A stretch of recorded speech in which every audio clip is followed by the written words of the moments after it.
She's back again. Now, what I'm going to talk about today, I'm hoping to make a monthly trend. So if you enjoyed this video, please let me know in the comments because I'm very excited about this idea. So what I'm looking to do is go month by month, looking at all the different historical, current, future royal events that will happen in each month. So today, in honour of the 1st of September, we're going to look at the royal events of September.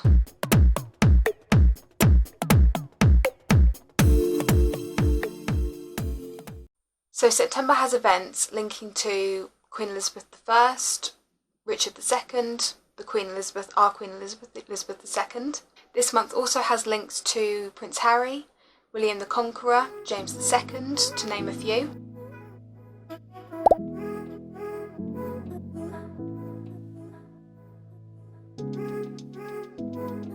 Now, British royal events in September all kick off on the 7th of September 1533. On that day, Queen Elizabeth I, better known to some as the Virgin Queen or Gloriana or Good Queen Bess, she was born at the Palace of Placentia in London, which is now nearby to Cutty Sark, which is a famous ship which was well known for bringing wool from Australia to England.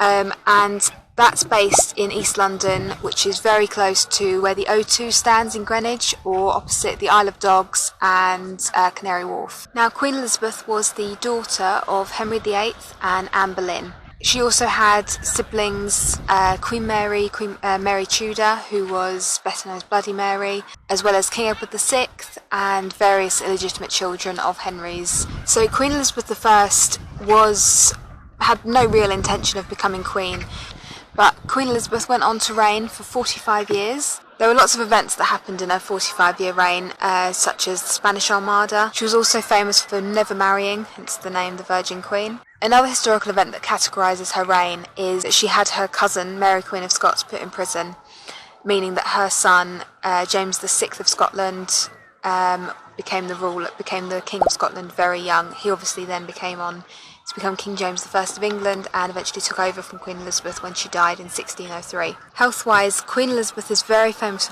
for suffering with smallpox. So in an attempt to hide her pox-marked skin, she used white lead makeup, which obviously now we know is incredibly toxic, and probably made everything a lot worse.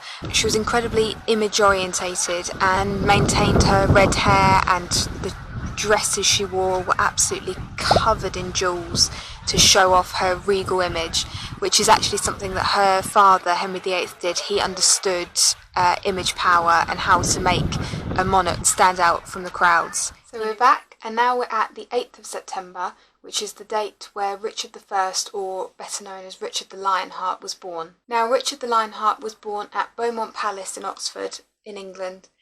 Now, he is best known for being a military hero, legend, whatever you want to call him, and it's actually thought that he spent as little as 6 months following his accession as king in England. He used taxes to fund his wars and crusades over in France. So Richard was usually on a crusade in France, defending his land, or he was in captivity. So one thing that Richard is really famous for is being the inspiration behind the 3 Lions crest, which is still in use today. I'll just pop a picture of it just there.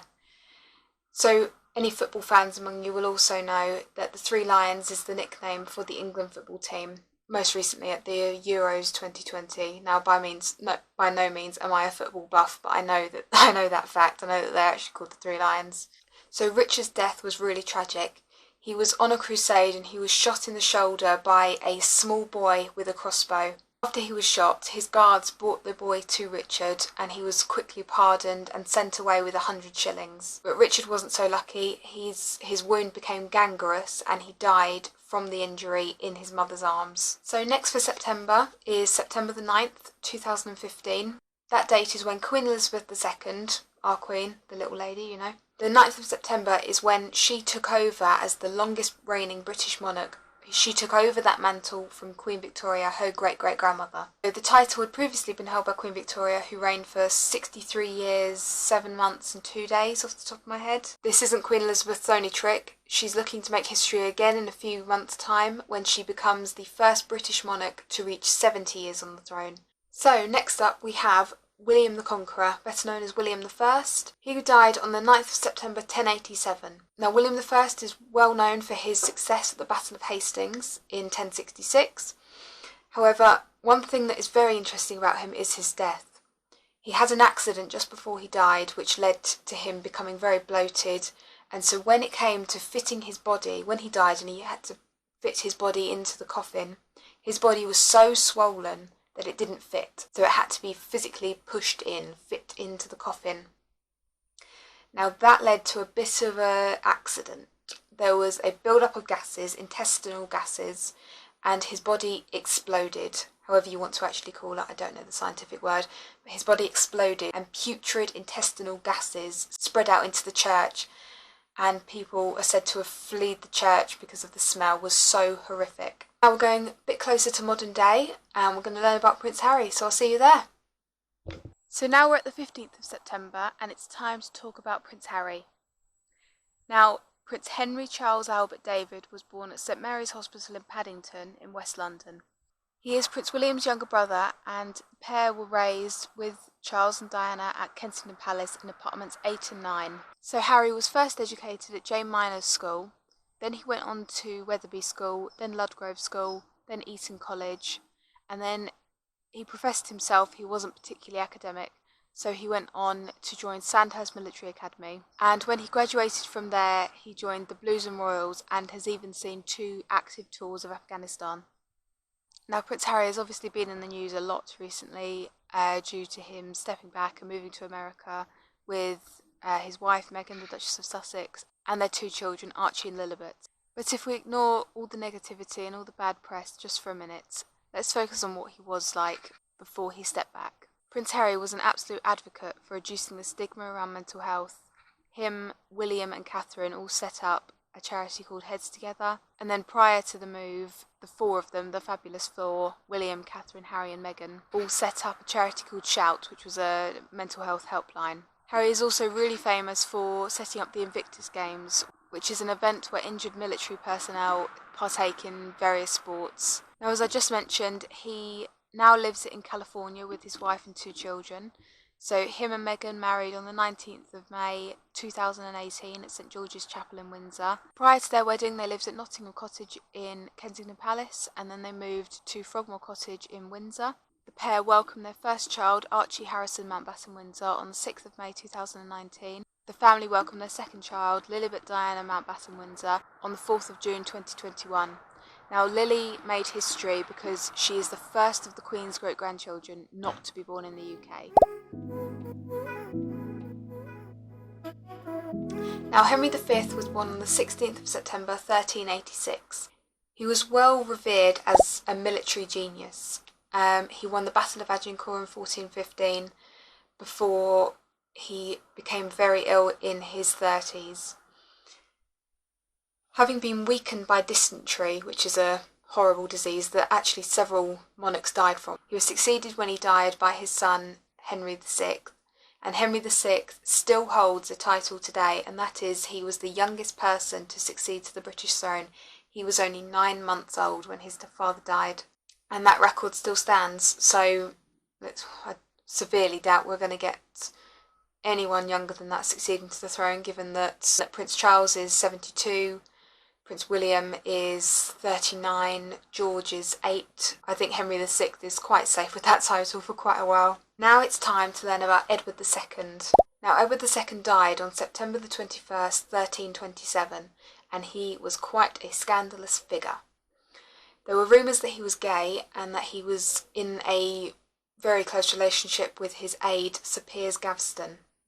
Now, there's a play by Sir Christopher Marlowe that highlights their relationship, as well as all the intricacies surrounding being gay back in that era and how it was compared to heresy. It was very frowned upon. So Edward II is one of the kings linked. He's very similar to Richard II in that he was deposed, but he wasn't deposed by a cousin or an uprising led by a revolt.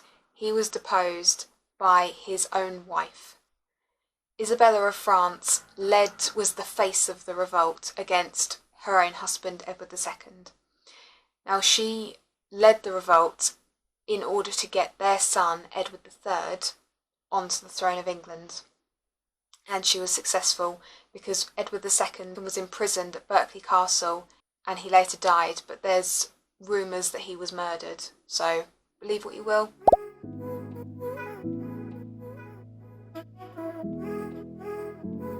Now, to round off September, we have the death of Prince Philip's grandmother.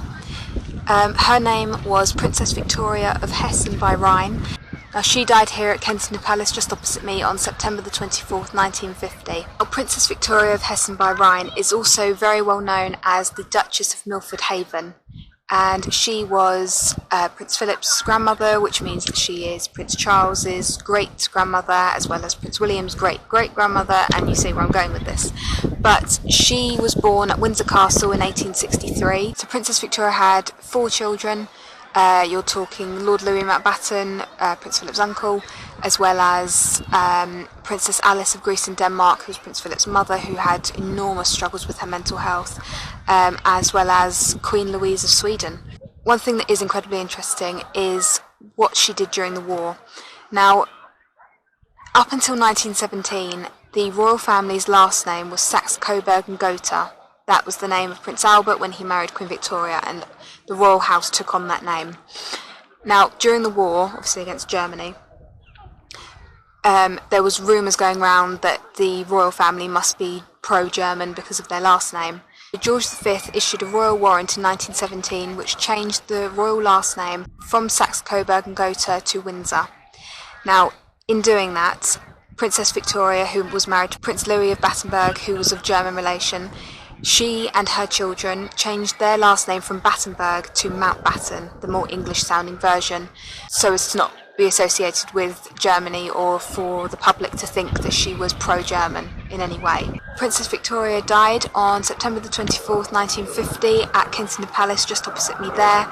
She lived here in a time where Kensington Palace was just the home of the old aunts, which was the aunt heap, as dubbed by King Edward VIII, the Duke of Windsor. Now, while she died in London, she's buried at St Mildred's Church in Whippingham, which is near Osborne in the Isle of Wight, and she's buried next to her husband, Prince Louis of Battenberg, who died before her, significantly before her actually, in 1921. Okay, so that's September. That was quite a short one compared to all the other royal stories linked to other months. I mean, off the top of my head, March has tons, so does April. But the next month is October, and there's lots of stories there. So what you can expect from October, we're looking at the births of Richard III, better known as the King in the Car Park. So tune into that video to find out why he's called the King in the Car Park. Also, Henry VIII's long-awaited son, Edward VI, was born in October. But also, it's spooky season because we're in the run-up to Halloween in October. So I'll be doing lots of videos on all of the royal ghost stories because they are my favourite stories. Honestly, they are brilliant. So I hope to see you there. Please like, subscribe, donate to me on Patreon, and I'll see you next time. Bye bye.